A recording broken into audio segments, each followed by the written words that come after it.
Hey everybody, it's Kneecap here, and in this video we're going to be talking about a possible raid buff coming for the first raid in the War Within.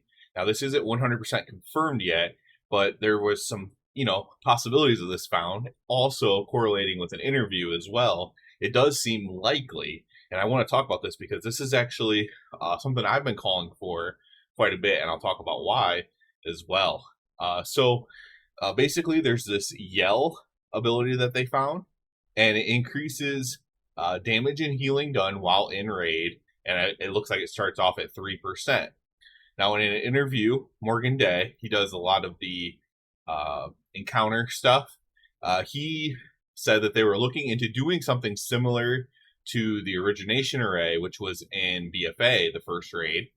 And so that in that one, you had to kill every time you killed a few bosses, you would get this stack of this buff or whatever. It was like a weekly quest or like a hidden weekly quest, and you would get this. And they said they want to do something similar to that.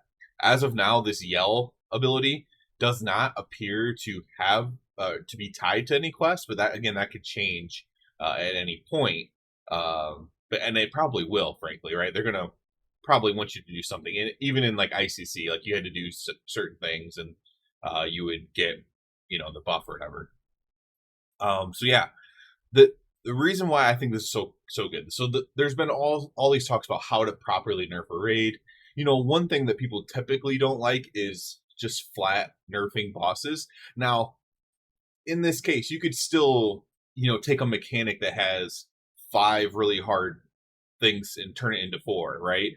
And I say that exact example because of like Netherian or whatever from the Sarkarath raid. I can't even remember what it's called. Avarice, the second to last boss, right? So you had the 5 red circles, and you would have to run them all out, and so people end up using a macro and all these kind of things to do it. And then they nerfed it down to 4 eventually, right? And that made it much, much easier. Just a lot easier because there's plenty of room for 4, and there's not really room for 5. And so it just made the encounter easier. And so you could still do something like that, but in like an extreme examples. But this definitely takes care of it in a lot of ways. And I want to talk about why that is, especially for everybody really, right? So when you're looking at the highest end guilds, it's usually like the first few hundred or so. Sometimes like the 700th guild will randomly try to do it as well. But and let's play like the certain meta. Play the super comp, the best healer comps, the 2 best tanks possible, and then stack as many of the best DPS as you can while also getting all your raid buffs, right?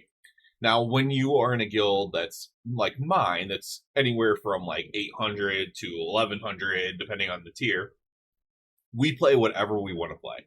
We've had a Ret Paladin, me, on the roster for literal years, even when Ret Paladin was complete trash, which it isn't anymore, luckily, but it used to be complete trash. And, we still get cutting edge and all that kind of stuff.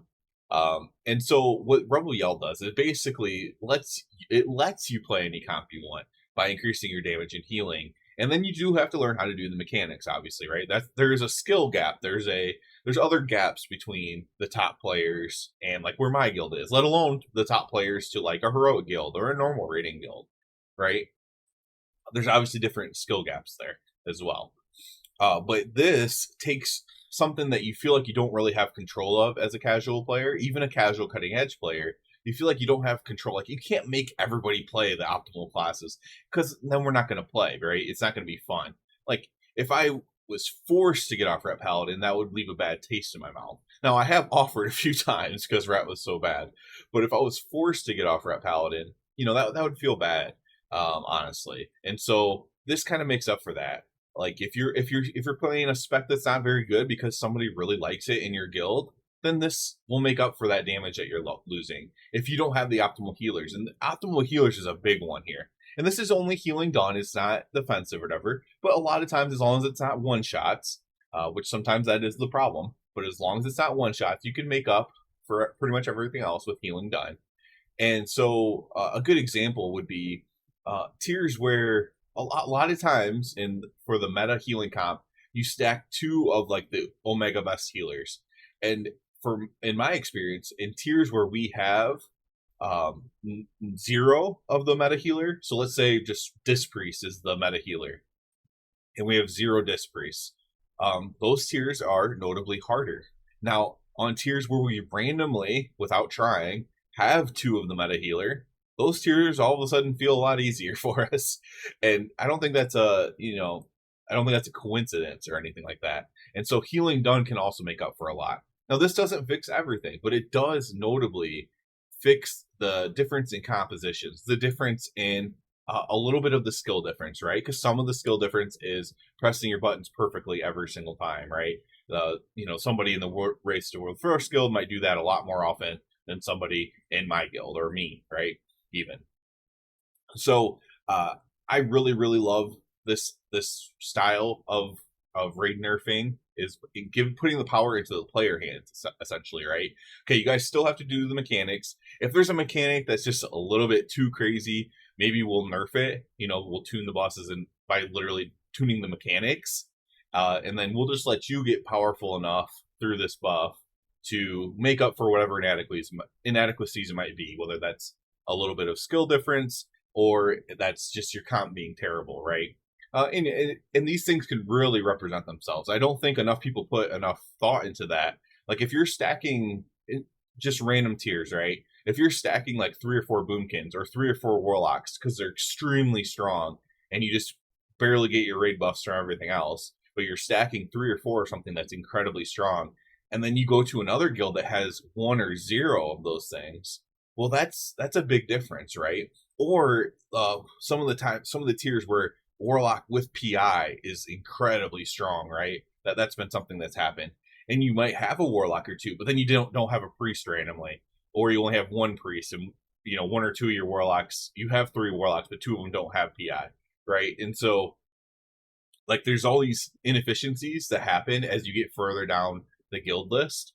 Once you get out of people who are playing like 40, 60 hours a week, right? Once you get into more regular players who are still like into progressing this harder endgame content, I think this is where it really shines. This also obviously helps heroic players, right? If you're in a guild where you struggle to get your AOTC, because of your time constraints, because, whatever, all of your real life constraints, having this is super helpful for like heroic, where the mechanics can often be skipped by a big damage increase, right? In Mythic, they can as well. One thing that would really help, like an Amir Drassil, right? With this, let's say Farak, right? So my guild, we actually did heroism or bloodlust in phase 1 for Farak because we figured we could handle phase 3, and we did.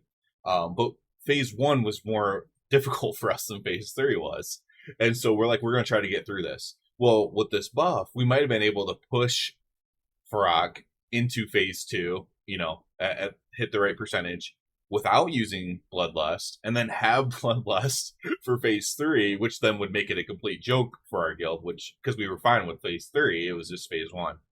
And so, this kind of thing opts for that too. And I think that helps even more in like heroic and normal, where it's easier to skip those mechanics, where you're not going to be as far off from maybe making a push as you might in Mythic.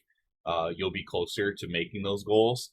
And so I think it helps even more in heroic and normal to have these types of buffs as well for people. I do like one last point on this is would like if you could switch it off for guilds who like don't want it at all. Because like I said, even sometimes like the 700th guild randomly will be, maybe they aspire to be the top 100 guild, right? And so they want to do everything the same way the top 100 guild is doing it. And so having ability to turn it off, I think would be nice. And if anybody from Blizzard ever sees it, if you give any feedback for the high-end community, I would say the ability to turn it off. Well, my guild's not going to turn it off. We're just going to probably use this, right? Like the only way we wouldn't turn it off is if we were on the last boss when it got activated somehow, which we would never get there in that time. And like we just wanted to finish off the raid without having the buff. Like that'd be the only time my guild want to use it. But there are guilds that would not want to use it out there. They do exist. So just having the option to turn it off, especially if it's just easy as talking to an NPC and turning it off, and then talking to the NPC, turning it on. As long as you could do it in that kind of ease way, then I think that would be really good as well. So this is something I hope goes to live. It's a very, very good way. Hopefully, I make good arguments on why it is a good way to nerf the raid. Yeah, I'm super excited about this if this is the case because, yeah, this is exactly what my guild's called suboptimal. If you've ever seen the guild name under my name, it's called suboptimal. And for non-optimal raid comps, this is like the perfect type of buff. So that'll be it for this one. As always, I do ask you to please subscribe to the channel. It helps me out a lot. I did recently create a Patreon, so if you're already subscribed, I would encourage you to check that out. And other than that, everybody, have a good one.